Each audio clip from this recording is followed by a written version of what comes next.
Welcome. In today's video, we're going to walk through a quick and simple guide on how to mark an archived channel as unread on the WhatsApp app for PC. With the latest update, WhatsApp has made managing chats even easier, and this feature is especially useful when you want to keep important conversations at the top of your list without forgetting about them.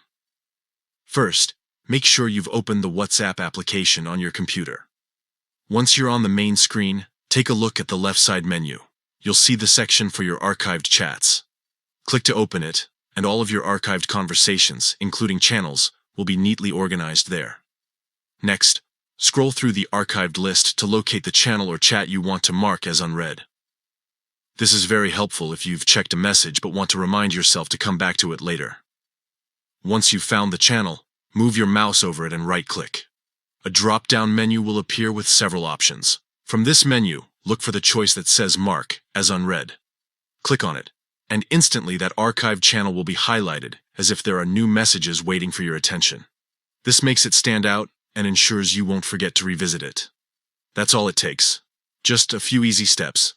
Open WhatsApp, go into your archived chats from the menu, select the channel you need, right-click on it, and choose Mark as Unread. This new update really improves the way you can organize conversations, especially if you have a lot of messages coming in throughout the day. Instead of leaving chats unarchived or struggling to remember where they are, you can use this quick method to flag the ones you still need to act on.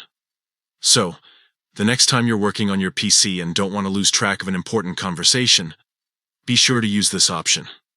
It keeps you more organized, saves time, and helps you stay on top of everything that matters most in your WhatsApp chats. And that's how easy it is to mark archived channels as unread with just a couple of clicks.